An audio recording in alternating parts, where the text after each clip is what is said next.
This video is being recorded at the start of 2020, in the afterglow of the Christmas period. Now, I'm still recovering from the festivities as I record this, and I'm reflecting on the wonders of the season, and particularly the entertainment I love that's themed around the holiday. When I think of great Christmas movies, great winter movies, I think of Batman Returns. Yep. Batman Returns.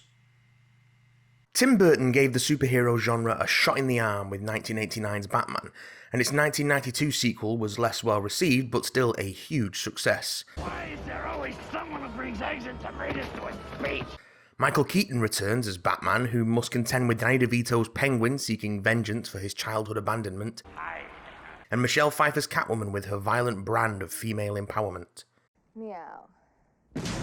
Both villains are connected by Christopher Walken's sinister Max Schreck, a successful but less than savoury business mogul whose actions push the unholy trinity of Bat, Cat and Penguin together over the course of a snow-covered Gotham Christmas. Santa Claus? Afraid not. There are some people out there, some people who I count among my close friends, who regard Batman Returns as a bad Batman story.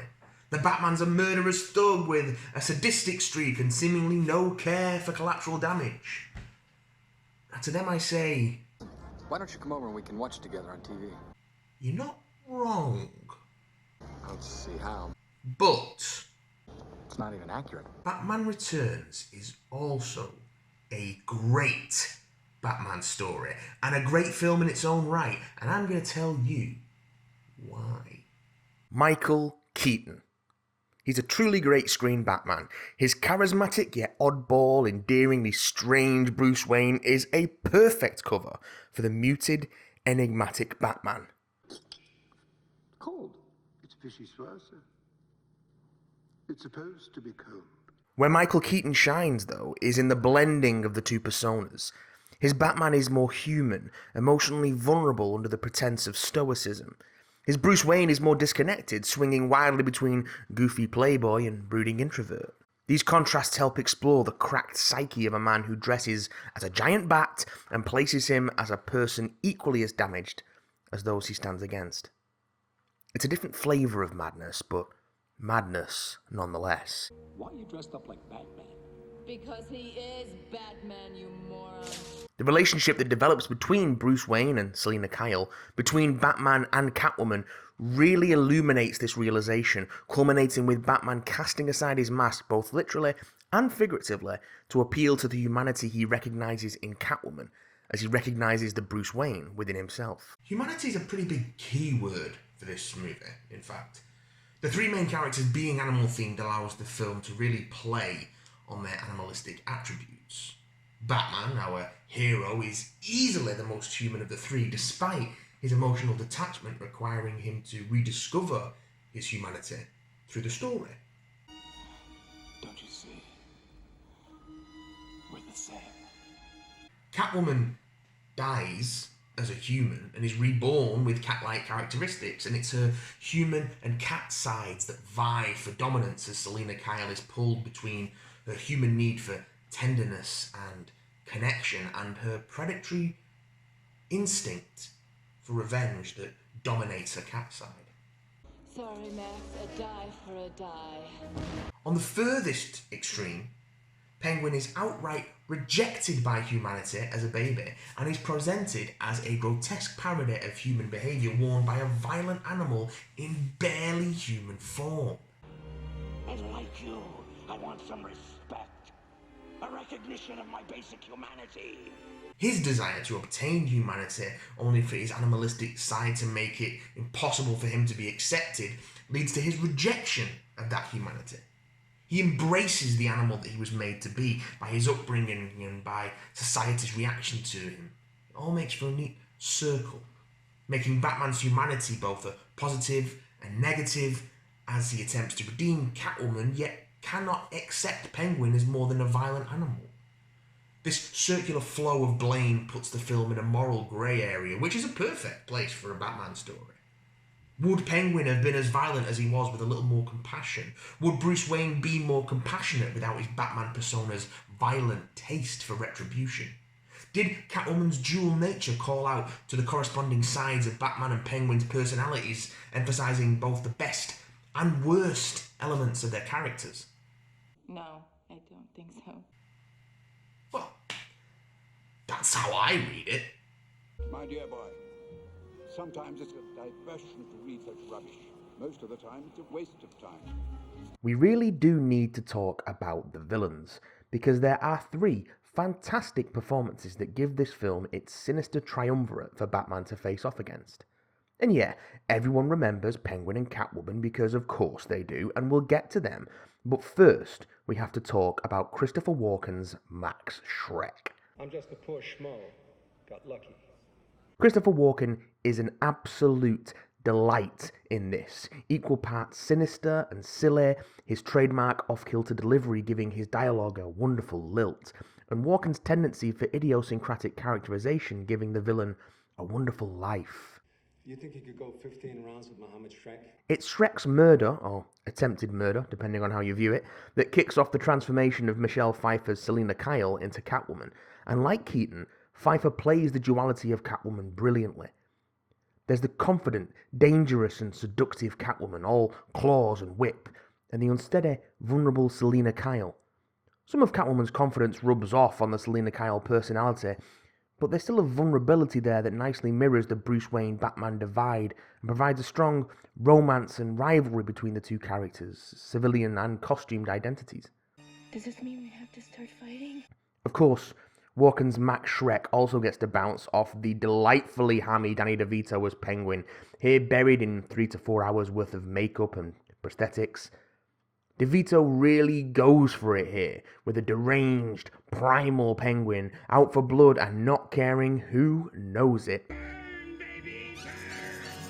It's a disgusting performance in all the best ways, combining DeVito's willingness to go all out with the repulsive design to create a really enjoyable villain. I played this stinking city like a harp from hell! Aside from these central performances, it's also worth pointing out the late, great Michael Gough embodying Alfred perfectly, as he would continue to do in this film's sequels, and Andrew Brainarski as Shrek's son Chip, who does a stellar job of imitating Walken's unique cadence and marrying it with his wide-shouldered, rich kid, a young Trump parody on steroids. I mean, just look at that hair! It's time to go down and bring joy to the masses. Now, I'm certainly soured on Tim Burton post Big Fish, thanks in no small part to the absolute mess he made of Sweeney Todd. However, Batman Returns is Burton at the absolute height of his powers. It builds on the gothic noir feel of Batman 89. Burton leans much heavier on the gothic and brings in more of the dark fairy tale. The Christmas setting gives Gotham a glittering halo like the gleam of broken glass in the moonlight. Beautiful, but dangerous. This is a beautiful film. The visuals play into the gothic fairy tale tone wonderfully. It's a perfect backdrop for this twisted storybook version of a Batman tale. Cinematography, Stefan Chapsky manages to capture all this dark magic with a strange beauty. The camera eating up Bo Welch's lavish and weird production design. There's really no two ways about it. Batman Returns is a thoroughly strange film. From the opening that depicts an infant penguin thrown into the Gotham sewers by his disgusted parents, to the melancholy climax in which no happy endings are in sight. The film is as much a series of live-action comic panels as it is a procession of moving pictures, and whilst the characters diverge wildly at times from their comic inspirations, the tone and visuals certainly feel more of a kind with the then-recent Arkham Asylum, A Serious House on Serious Earth from Grant Morrison and Dave McKean, and of course Frank Miller's seminal Dark Knight Returns. To those familiar with the goofy, family-friendly antics of the 60s TV Batman, this may feel like a step too far, going much further with its stylized visuals and dark tone than its immediate predecessor. To modern audiences looking back, it may feel too fantastical compared to Christopher Nolan's grounded, stripped-down Dark Knight trilogy. But Batman is a character who's been around for over 80 years at this point, and there's plenty of room for different takes, for better or worse. I happen to believe this is one of the better ones. This movie is so rich and layered. There's a feast for the eyes and ears and brain and, well, everything here. Now, Danny Elfman's 89 Batman score is rightly iconic, and he builds on those motifs here, matching the visuals in pushing it further and further into the realms of fairy tale. When the film goes gothic, Elfman matches it with a rumbling organ and mournful strings. Honestly, the very opening of the score is approaching brown note territory. The organ is actually a huge part of the orchestration here, particularly the penguin-related motifs, and it mixes in Christmassy motifs with bells and choirs, and it gives the film an almost Dickensian feel. As well as, with hindsight, evoking Elfman's future work on The Nightmare Before Christmas. Elfman's Batman theme, still my Batman theme of choice, mixes in with the new material beautifully and anchors the score and film as it moves into circus motifs to match Penguin's Red Triangle gang, and screeching, swirling strings to match Selina Kyle's transformation into Catwoman. It's a score as varied and yet unified as the visuals themselves. And this is a film that gives us Victorian-era circus clowns alongside a late 50s style department store filled with then modern appliances. A film in which a grotesque penguin man dressed as a sick parody of a Charles Dickens character hijacks Batman's rocket-powered car by riding in a cheap coin-op ride version of said rocket-powered car, and also has a giant duck boat car thing. There are giant penguins with swirly antenna helmets and big rockets on their back. Max Schreck feels like a villain from a 40s gangster movie, but his headquarters are in a glittering phallic tower with a giant revolving cartoon cat on top.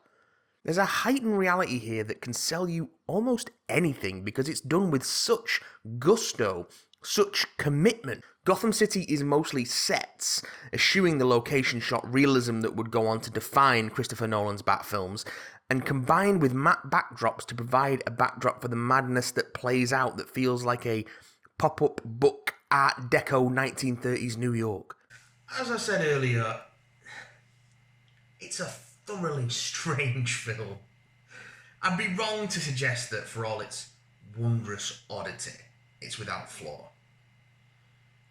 Batman feels a little sidelined in his own story. Although the other characters are so compelling and wonderfully performed, it's hard to be too mad about that.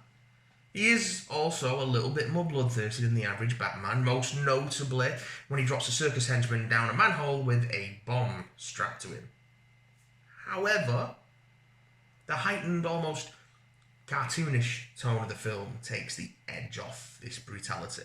I half expected to see the clown pop back above the manhole with a soot-covered face, although we're not quite in that territory. It's still a deadly world we're playing in, but the fairy tale nature of it keeps it from descending into the almost parodic, grimdark murderousness of Zack Snyder's Batman v Superman. For me, Batman Returns is near perfect in its balancing of Silver Age comic book silliness, gothic horror, dark comedy, and understated but weighty action. My revisitation of it over the holiday season has reaffirmed my love for it, but it's a superhero classic for all seasons. While its predecessor had the bigger cultural impact, I'll happily go to bat for Batman Returns as the more interesting, better made Burton Bat film. Saddening as it is that the series took a nosedive in quality after this, I'm still in love with this quirky take on the Dark Knight and two of his most iconic villains, and no amount of bad sequels can take that away from me. Although, that being said, I have a lot of love for the Schumacher Batman films. BigDamnLove? Wait and see. Thanks for watching this episode of BigDamnLove, and as always, let us know your thoughts in the comments, on Twitter at BigDamnCast, or via email on bigdamncontact@gmail.com. This show is made possible by the kind support of our patrons, and if you'd like to help us out, you can do so at patreon.com/BigDamnCast. Don't forget to catch the Big Damn Cast every Thursday wherever you get your podcasts, and pop back in 2 weeks for another Big Damn Love. Same bat time, same bat channel. That's the biggest parasol I've ever seen.